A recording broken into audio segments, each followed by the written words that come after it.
అనేది నేను అడుగుదాం సార్. రజనీ గారు కూడా అడ్వకేట్ ఉన్నారు. రజనీ గారు, ఏంటి అసలు మరి ఖచ్చితంగా ఈ జరగడానికి బాధ్యులు ఎవరు ఏంటి? ఆ ప్లకార్డులు ఏ ఒక్క వ్యక్తి పట్టుకున్నది కాదు, ఒక 10 వరకు కనిపించాయి. సో అదంతా కూడా ప్రీ ప్లాన్లుగానే అన్నట్టు అనిపిస్తోంది అందరికీ కూడా. కావాలనే అవి వాళ్ళకి ఇచ్చారు, ఆ పట్టుకొప్పించారు. వాళ్ళు కూడా కొంచెం హీరోయిజం చూపిద్దాం, సరే నేను గొప్పగా ఇట్లా అనే జగన్మోహన్ రెడ్డి ముందు ఏదో చేద్దాం అన్నట్టుగా పిల్లలు కూడా పాపం తెలియక పట్టుకున్న పరిస్థితి.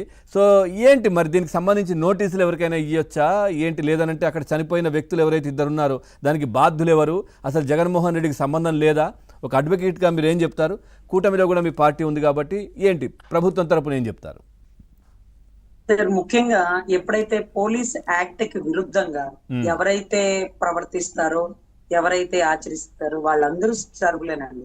గతంలో ఒకటి గుర్తు తెచ్చుకుంటే, అమరావతి ఉద్యమకార రైతులు ఎవరైతే ఉన్నారో వాళ్ళు మేము పాదయాత్ర చేస్తాము అంటే ఇదే డీజీపీ ఆఫీస్ కి లెటర్ పెడితే వాళ్ళు పర్మిషన్ ఇవ్వలేదు. వాళ్ళు పర్మిషన్ ఇవ్వలేదని కోర్టుని ఆశ్రయించి వాళ్ళు వెళదాం అనుకున్న డేట్ ను వదిలేసి కోర్టు నుంచి పర్మిషన్ వచ్చే వరకు, ఆ డేట్ వరకు కోర్టు ఎంత మంది చెప్తే అంతమంది వరకే రైతులే ఉండాలి, అది కూడా ఇంతమందే. ఆ రైతులకి కూడా మళ్ళా వాళ్ళ ఆధార్ కార్డో లేకపోతే వాళ్ళ పాస్ పుస్తకాలకు సంబంధించిన ఎవిడెంటరీ పెట్టుకొని వాటికి సంబంధించిన కొంచెం ట్యాగ్లు ఏవో వేసుకొని వెళ్ళండి. మిమ్మల్ని పరామర్శించడానికి కూడా మళ్ళీ చుట్టుపక్కల వస్తే ల్యాండ్ ఆర్డర్ ఇబ్బంది అవుతుంది, తర్వాత రోడ్డుకు సంబంధించిన ట్రాఫిక్ ఇబ్బంది అవుతుంది అని కోర్టు కొంత ఆదేశిస్తే, ఆదేశాల మేరకి ల్యాండ్ ఆర్డర్ ని పాటించిన వాళ్ళు పాపం రైతులు, శుద్ధంగా ల్యాండ్ ఆర్డర్ ని పాటించారు రైతులు. కానీ మీకు ఎవ్వరికి లా సబ్జెక్ట్ తెలియదు అనుకోండి ప్యానెల్లో. ఈ మధ్య మీరు పుష్ప 2 చూసినప్పుడు, అదే పుష్ప 2 సినిమా రిలీజ్ అప్పుడు ఏదైతే అల్లు అర్జున్ గారికి సంబంధించిన తొక్కిసలాట్లో ఆయన కోర్టు చుట్టూ తిరిగి, ఆయన లాయర్లు తిరిగి, లేకపోతే ఆయన అరెస్ట్ మూమెంట్ దాకా వచ్చి కొంత బెయిల్ తెచ్చుకొని నష్టపరిహారం 20 లక్షలు ఇస్తానని 50 లక్షలు ఇస్తామని ఆఖరికి ₹1 కోటి ఇచ్చి ఇదంతా జరిగింది చూడండి. సేమ్ యాస్టీజ్ అండి. ఆయనకి కూడా స్వాతి థియేటర్ దగ్గర, అదో శాంతి థియేటర్ దగ్గర ఎక్కడో చిన్న ట్రాఫిక్, అక్కడే సంజయ్ థియేటర్ దగ్గర అక్కడ చిన్న ట్రాఫిక్, మీరు వెళ్ళకూడదని డిపార్ట్మెంట్ వాళ్ళ ఆయనకి లెటర్ ఇచ్చినారు. ఆ లెటర్ ని పక్కన పెట్టి ఆయన జనాల కోసం వెళ్ళినాడు, అభివందనం చేసినాడు. ఎక్కువ అంటే వాళ్ళు సినిమా హీరోలు కాబట్టి ఎక్కువ ఎక్స్పోజ్ అవ్వడానికి ట్రై చేస్తారు. కానీ గౌరవ జగన్ రెడ్డి గారు ఎక్కువ ఎక్స్పోజ్ అవడమే కాకుండా వాయిస్ ఇచ్చి, మెసేజ్ ఇచ్చి, ఆయనతో పాటు వచ్చిన వాళ్ళు ఏదో అల్లు అర్జున్ అనుకుంటా వచ్చేస్తారు. కానీ ఈ ఫ్లెక్సీలు ఆ సినిమా రిలీజ్ అప్పుడు కూడా తీసుకురాలేదండి. దరిద్రం ఏంటంటే అది సినిమాలో డైలాగు, సినిమా రిలీజ్ అప్పుడు ఆయన సినిమా తొక్కిసలాట్లో కూడా రప్ప రప్ప రప్ప అని ఊరు పెట్టలే. కానీ మనసారి బయటకు వస్తుంటాయి మాత్రం, మనసారి బయటకు వస్తే మాత్రం రప్ప రప్ప గంగమ్మ జాతరలో నరుకుతానన్నట్టుగా. ఏంటది? యా సినిమా, యా ఊరు, యా పొట్టేళ్ళనా, ఏ జాతర అది, గంగమ్మ జాతర అని అడిగి అడిగి అడిగి అదే డైలాగ్ ని 4-5 సార్లు రిపీట్ చేసి, సినిమా డైలాగ్ చెప్తే తప్పేముంటుంది అని కొట్టి టీడీపీ వాళ్ళను నరుకుతారంటే మంచిదేగా, టీడీపీ వాళ్ళని నరుకుతారంటే మంచిదేగా. ఎస్, సినిమాల్లో డైలాగులు సినిమాకి మాత్రమే పరిమితం, సినిమా దాటి బయట వాడినా బానే ఉంటుంది. కానీ రాజకీయాల్లో రాజ్యాంగబద్ధమైన పోస్ట్ లో ఉండి పబ్లిక్ మీటింగ్ లో రప్ప రప్ప నరుకుందాం, రారా చూసుకుందాం అనే పిచ్చి మాటలతో ప్రవోక్ చేస్తే, కార్యకర్తలు ఒకరికొకరు కొట్టుకుంటే నీకు మేము బానే ఉంటాం, మాకు మేము బానే ఉంటాం, మధ్యలో వీళ్ళు నలిగిపోతారు సార్. ఆయన బానే ఉన్నారు కదా, యలహంక ప్యాలెస్కి వెళ్ళిపోయాడు హ్యాపీగా. అవునండి, ఆయన వెళ్ళిపోయారు. పాపం ఆ ఫ్లెక్సీలు పట్టుకున్న వాళ్ళు మీరు ఎక్కడ తయారు చేసినారు, ఎవరు పంపించినారు, ఇది ఈ ప్యాటర్న్, ఇది అంటే ఒక అనుకోకుండా అభిమానులు చేసింది కాదండి, కావాలనే చేసింది. ఎందుకంటే ఒక 2 days లో మనకి ఏదైతే యోగాంధ్ర ఉందో దాన్ని డిస్టర్బ్ చేయడానికి వాళ్ళు చేసినటువంటి పన్నాగం. దాని గురించే మనం డిబేట్ లో చెప్పుకుంటున్నాం. కానీ యోగాంధ్ర రాష్ట్రం అన్ని చోట్ల జరుగుతుందండి. నౌ ఐ మీన్ బెంగళూరులో కూడా ఒక యూనివర్సిటీలోకి వెళ్తే యూనివర్సిటీ మొత్తం వైట్ కలర్ షర్ట్లు వేసుకుంటూ అందరూ యోగాంధ్రలో అక్కడ ఏం జరుగుతుందో యాస్టీస్ చేస్తున్నారు.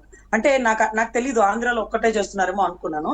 కానీ అన్ని రాష్ట్రాల్లో చేస్తుంటే ఎక్స్పెషల్ గా మన ఆంధ్ర రాష్ట్రాన్ని ఎంచుకొని మోడీ గారు ఇక్కడికి వచ్చి ఆయన విజనరీ ఏంటో నేను ముఖ్యమంత్రిగా ఉన్నప్పుడు, ఆయన ముఖ్యమంత్రిగా ఉన్నప్పుడే తెలుసుకోలేకపోయాను అని పొగిడినటువంటి చంద్రబాబు గారి పక్కన, శక్తివంతుడైనటువంటి పవన్ కళ్యాణ్ గారి పక్కన ఈ మధ్యలో గొప్పగా యోగాంధ్ర మన రాష్ట్రంలో చేయడం నిజంగా మన అదృష్టంగా చెప్పుకోవచ్చు. ఎందుకంటే ఇప్పుడు మన ఆంధ్ర రాష్ట్రం ఒక బీబీసీ ఛానల్లో, ఒక ఆంధ్ర రాష్ట్రం ఒక నేషనల్ మీడియా ఛానల్లో, అన్ని ఛానల్లో మోడీ గారు ఆంధ్రలో చేసినారు యోగాంధ్ర. అందులోనూ వైజాగ్ బీచ్ పరిసర ప్రాంతాల్లో ఎందుకు ఎందుకు ఏంటి అనేది ఈ రోజు మహారాష్ట్ర వాళ్ళు అడుగుతున్నారు, కర్ణాటక వాళ్ళు అడుగుతున్నారు. యోగాంధ్ర మీరు కూడా చేస్తున్నారంటే ఇది యోగా డే అండి. 2014 టైంలో ఆయన ఐక్యరాజ్య సమితి సమావేదికగా చెప్పినారు. 2015 నుంచి అంతర్జాతీయం కదా, అంతర్జాతీయంగా అన్ని దేశాలు కూడా చేస్తూ ఉంటాయి. ఈసారి ఏంటో ఆయన మీ రాష్ట్రాన్ని ఎంచుకున్నారు, మీ వైజాగ్ ఎంచుకున్నారు అంటూ అడుగుతుంటే నిజంగా ఆ సంతోషానికి అవధులు లేవండి. టూరిస్ట్ ప్లేస్ కూడా పెరుగుతుంది కదా, బీచ్ ఏరియా అవన్నీ కనిపిస్తా ఉంటాయి టీవీలో. అరే బాగుంది, ఇది అంతా కూడా చర్చ జరుగుతుంటుంది కదా. మన మీడియా ఛానల్స్ ఆయన వాయిస్ ని ఫోకస్ చేసినాయి సార్. కానీ నేషనల్ మీడియా ఛానల్స్ వైజాగ్ పరిసర ప్రాంతాన్ని మొత్తాన్ని వీడియో తీసినాయి అంట సార్. కైలాష్ గిరి, బీచ్ వ్యూ, అసలు ఇంత పర్యాటక ప్రదేశమా ఇది ఆంధ్ర రాష్ట్రం, అందులో ఎస్పెషల్ గా వైజాగ్ అనేది. నిజంగా ఈ ఛానల్ వాళ్ళు ఇప్పుడు అడుగుతుంటే అవును సార్ బీచ్ వ్యూ ఉంటుంది కదా, ఇంత టూరిస్ట్ ప్లేస్ అది చాలా బాగుంది, అందుకనే మోడీ గారు అక్కడికి వస్తున్నారు అనే డిస్కషన్ జరుగుతుంది సార్. మనం దీని గురించి మాట్లాడుకోవాలి, చెంచాలు గెరెట్ల గురించి మాట్లాడుకోకూడదు. కానీ ఇలా మాట్లాడుకోవడానికి లేకుండా ఇలాంటి విధ్వంసం చేసి 2 ప్రాణాలు పోవడానికి బలి అయిన వ్యక్తి ఈ రోజు ఇమీడియట్ గా అతనికి ఒక కేసు నమోదు చేయొచ్చండి. ఎందుకు చేయలేదో యాజ్ పర్ అడ్వకేట్ నాకు అసలు కొంత లీగల్ సెక్షన్ నేను మర్చిపోతున్నాను. ఇలా చేయాలి కదా, ఎందుకు చేయట్లేదా, ఇలా చేయకూడదు లేదా వదిలేసేయండి, ఇలా పట్టించుకోకండి అంటే. చదువుకున్న సబ్జెక్ట్ వేరు, ప్రాక్టికల్ నాలెడ్జ్ వేరండి. పుష్ప టైంలో ఆయన్ని ఎలాగైతే ఇబ్బంది పెట్టినారో, ఎలా అయితే కేసులు నమోదైనాయో, ఎలా అయితే ప్రొడ్యూసర్లు, డైరెక్టర్లు అందరు మూకుమ్మడిగా వచ్చి మీడియా ముందు క్షమాపణ చెప్పినారో, ఇతను చెప్పడేంటి? ఇతను రప్ప గురించి మాట్లాడతాడేంటి? ఇంకా నరకండి అంటున్నారు, చెప్పడేంటి? నరకడం గురించి ఎంకరేజ్ చేస్తున్నారు. నరికారు కదా గత 5 సంవత్సరాలు చంద్రయ్య లాంటి వాళ్ళను. ఆ తర్వాత డ్రైవర్ చెప్పండి సార్, అది ఎంత పెద్ద కేసు అవుతుందో ఆయనకు తెలుసో లేదో నాకు తెలియదు. కానీ తెలంగాణలో దిశ ఎన్కౌంటర్ కేసు జరిగినప్పుడు ఈయన అసెంబ్లీ సాక్షిగా మాకు కూడా అలాంటి సజ్జనార్ గారు ఉండాలి, లేకపోతే మేము కూడా ఇలాంటి ప్రోత్సహిస్తామంటూ అసెంబ్లీలో చప్పట్లు కొడితే ఆ వీడియోని నేను సిట్ కమిషన్ ముందు పెట్టా. సిట్ కమిషన్ ముందు పెడితే ఎవ్రీవన్ షాక్డ్ అనమాట. ఇదెందుకు తెచ్చినారు రజనీ గారు అన్నాడు. అదేంటి సార్, పక్క రాష్ట్రంలో ఒక అరాచకం జరిగినప్పుడు లా అండ్ ఆర్డర్ ని ఒక డిపార్ట్మెంట్ వ్యక్తి పోలీసులు ఫెయిల్ చేసినప్పుడు, లేకపోతే చట్టాన్ని ఒక పోలీసు చేతిలోకి తీసుకుంటే ఇది కరెక్ట్ అన్నాడు, ఇతను మాత్రం కరెక్టా, ఇది కూడా వీడియో ప్లే చేయండి అంటే అతను కూడా వన్ ఆఫ్ ద నెంబర్ అయ్యారు. కేసీఆర్ గారితో పాటు జగన్ గారు కూడా నెంబర్ అయ్యారు. ఇప్పుడు కూడా అవతల గంజాయి చేసిన వాళ్ళని సపోర్ట్ చేస్తారు. మీరు ఒక్కటి గుర్తుపెట్టుకోండి సార్, బెట్టింగ్ లో ఓడిపోయినాడు. గత గవర్నమెంట్ లోనే ఇలా జరిగింది. తర్వాత ఎలక్షన్ కమిషనర్ అండర్ లో జరిగింది. ఎలక్షన్ కమిషన్ ఆపద్ధర్మ ముఖ్యమంత్రి ఆయనే. ఇంకొకటి 2 ఎకరాలు పోగొట్టుకున్నందుకు చనిపోయిన వ్యక్తి కాంస విగ్రహాన్ని ఎలా పెట్టుకున్నాడు? ఆ కుటుంబం కష్టంలో వచ్చినప్పుడు కాంస విగ్రహం దగ్గరకు వస్తే కష్టం పోతుందా?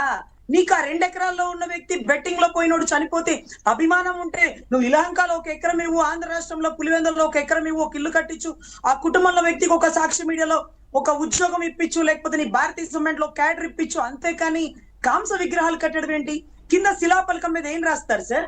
నేను ఎప్పుడు విగ్రహాలు చూసినప్పుడల్లా ఇతను ఎంత గొప్పవాడో, ఏం చేసినాడా, కనీసం కామెంట్స్ బయట ఏమనుకుంటున్నారంటే, చిన్న బాబాయికి ఆ కాంస విగ్రహం పెట్టించలేదు, ఆయన ఎంపీగా పనిచేశారు, మంత్రిగా పనిచేశారు, రాజకీయంగా ఆ ప్రాంతంలో చాలా మందికి మంచి చేశారనే చర్చ ఉంటుంది కదా, ఆయనకు పెట్టలేదు కానీ ఈయనకు పెట్టడం ఏంటి అంటున్నారు. సార్ ఆయనకి ఎందుకు పెట్టలేదంటే రప్ప ఫస్ట్ గొడ్డలి పోట కదా, ఆయన చేసిన దానికి ఆయన ఎలా చేసుకుంటారు. కానీ సార్ ఇక్కడ మాత్రం కాంస విగ్రహం కింద రాయడానికి మ్యాటర్ ఏమీ లేదు సార్. అలాంటి మ్యాటర్ లేని ఒక వ్యక్తికి సంబంధించిన పర్మిషన్ కూడా ఇవ్వరు సార్. ఏ విగ్రహం అంటే ఆ విగ్రహానికి ఎట్లా పర్మిషన్ ఇస్తున్నారో, లేకపోతే ఎక్కడని పర్మిషన్ ఇస్తున్నారో. 10 అడుగుల రోడ్డు సార్, మీరు వెళ్ళకూడదంటే వెళ్తాడు. లేకపోతే ఆ రాప్తాడులో నా విమానానికి గాయపడింది, నా విమానానికి దెబ్బలు తగిలినాయి అంటాడు. ఏమయ్యా స్వామి, విమానానికే దెబ్బలు తగిలితే నీకు తగలవా? నీ ప్రాణాన్ని కూడా రక్షించడం మా ధర్మమే కదా, నువ్వు ప్రోటోకాల్ ని పాటించవెందుకు? అసలు పోలీస్ యాక్ట్ ప్రకారం వద్దు అంటే వెళ్ళినోడిని ఇమీడియట్ గా సెక్షన్ పెట్టి లోపలేయాలి, లేకపోతే ఆయన ప్యాలెస్ లోంచి బయటికి రాకుండా తాళాలేయాలి. మరి ఎందుకు వేయలేదు? మనిషికి ఒక చట్టాలా, మనిషికి ఒక న్యాయాలా? గతంలో హోమ్ మినిస్టర్ కలెక్టర్ ఆఫీస్ కి వచ్చి స్పందన కంప్లైంట్లు ఇస్తానంటే గేట్లు వేసేసి తాళాలేసి హోమ్ మినిస్టర్ ని, అప్పుడు అనిత గారిని రానివ్వాల. అరే నన్ను వెళ్ళనివ్వండి సార్, నేను కంప్లైంట్ చెప్పాలి కదా, నేను ఏమి ఆయుధాలు లేవు, నేను ఆడబిడ్డని, ఆయుధాలు లేకుండా నేను ఏమి ఉండవు వెళ్తానంటే ఆయన కూడా పర్మిషన్ ఇవ్వలేదు. మరి ఈయనకి పర్మిషన్ లేనప్పుడు ఎందుకు బయటకు వచ్చినాడు? గతంలో మీరు చూడండి, ఎర్రగొండపాలెంలో కూడా చంద్రబాబు గారి పర్యటన చేసినప్పుడు దాన్ని ఎలా ఫెయిల్ చేయాలో తెలియక ఆయన అప్పుడు విద్యాశాఖ మంత్రి కాబోలు ఒక ఆదిమూల సురేష్ గారు చొక్కాలు ఇప్పుకొని వీరంగం చేసినాడు. ఈయన పెద్ద సల్మాన్ ఖాన్ లాగా. అప్పుడు పోలీస్ అందరూ ఒక సగం ఇటు సగం అటు అయిపోయి ల్యాండ్ ఆర్డర్ ఫెయిల్ అయిపోయింది సార్. ఎందుకు ఇలా చేస్తున్నారు? ప్రజలు ఇబ్బంది పెట్టడానిక, ప్రజల మీద కేసులు వేయడానిక? మీరు బానే ఉన్నారుగా, మీ మీద కేసులు ఈ కూటమి ప్రభుత్వం వేయలేకపోతుందిగా, సిబిఐ ఏం చేయలేకపోతుందిగా. లిక్కర్ ఇంతవరకు ఎందుకు కదలలేదు? ఎందుకు కదలలేదు? అక్కడతో ఎందుకు ఆగిపోతుంది? ఈ మంత్ 10-15 తారీఖులో మీరు అరెస్ట్ అవ్వాలని రాష్ట్రం మొత్తం కోడై కూస్తుంది. మీరు అరెస్ట్ అయ్యారా? ఎక్కడ ఆగిపోయింది? ఆగిపోలేదు కదా. ప్రస్తుతం భాస్కర్ రెడ్డి పేరు కూడా వచ్చింది కదా కొత్తగా. సార్ ఇక్కడ ఒక్కటి సార్, రాజ్యాంగం అందరికీ ఒకే హక్కులు కల్పించింది. ఆయనేమి తోపు తురుము అయితే మీకెక్కువ ల్యాండ్ ఆర్డర్లు ఎక్కువ కాదు, రాజ్యాంగంలో ఎక్కువ కాదు. ఈ కేసుకి అల్లు అర్జున్ ఇబ్బంది పెట్టినట్టు ఇతను ఎందుకు ఇబ్బంది పెట్టలేదు? ఏం కేసులు పెట్టొచ్చు? మీరు అడ్వకేట్ గా ఉన్నారు కదా, ఏం కేసులు పెట్టొచ్చు? 1-2 నిండు ప్రాణాలు పోయాయి, ఒకటి శాంతి భద్రతల విఘాతం, తర్వాత ఇట్లాంటి వాళ్ళని ఎంకరేజ్ చేయడం, చంపండి నరకండి అని చెప్పడం, మంచిదేగా అనడం, దీనికి ఏం కేసులు పెట్టొచ్చు అసలు? పోలీస్ యాక్ట్ ని పాటించలేదు, వద్దంటే బయటికి వచ్చినాడు, 34 అయిపోయి కామన్ ఇంటెన్షన్ ఉన్నాడు, క్రిమినల్ కాన్సిక్వెన్సీతో చేశాడు, లేకపోతే నేరాన్ని ప్రోక్ చేస్తున్నాడు. మీరు చెయ్యండి, నరుక్కోండి. గంగమ్మ జాతరలో యా సినిమా యా ఊరు, నీకు యా సినిమానో తెలియదు. ఎంత దారుణం, నీకు యా సినిమానో తెలియకుండా నువ్వు చెప్తున్నావా ఏ జాతర అంటే ఆ డైలాగ్ ని రిపీట్ చేస్తున్నావా? నీ వల్ల చనిపోయిన వాళ్ళకి సంతాపాన్ని ప్రకటించినావా? లేకపోతే నీ వల్ల చనిపోయిన వాళ్ళకి సారీ చెప్పుకున్నారా? అరే మహిళలని అవమానపరిస్తేనే ఏదైతే సాక్షి మీడియా అధినేత ఒక మహిళ అయ్యుండి క్షమాపణ చెప్పడానికి ఇంతవరకు ముందుకు రాలా, నేను చెప్పను అంటే ఇంకా కూడా కొమ్మినేని శ్రీనివాస్ గారు ఆవిడికి క్షమాపణ చెప్తున్నారు, క్షమించండి అమ్మా నా వల్ల మీకు మాట వచ్చింది అని. అదేంటో మాకు అసలు ఈ వైలేషన్ ఆఫ్ ద లా ఏంటో మాకైతే అర్థం కాలేదు సార్. ఎనీవే, చట్టం ఒకరికి ఎక్కువ ఒకరికి తక్కువ అని ప్రజలు అనుకునే రకంగా మనం చేయకూడదు, చెయ్యొద్దు. ఇందాక కోటేశ్వరరావు గారు అన్నట్టుగా ఎప్పుడు నోటీసులు ఎవరికి ఇస్తారనేది కోటేశ్వరరావు గారు అడిగారు. మరి ఎందుకు ఉపేక్షిస్తున్నారు? ఎవరికి నోటీసు ఇస్తారో ఏం జరగబోతోంది? వంశీ గారు.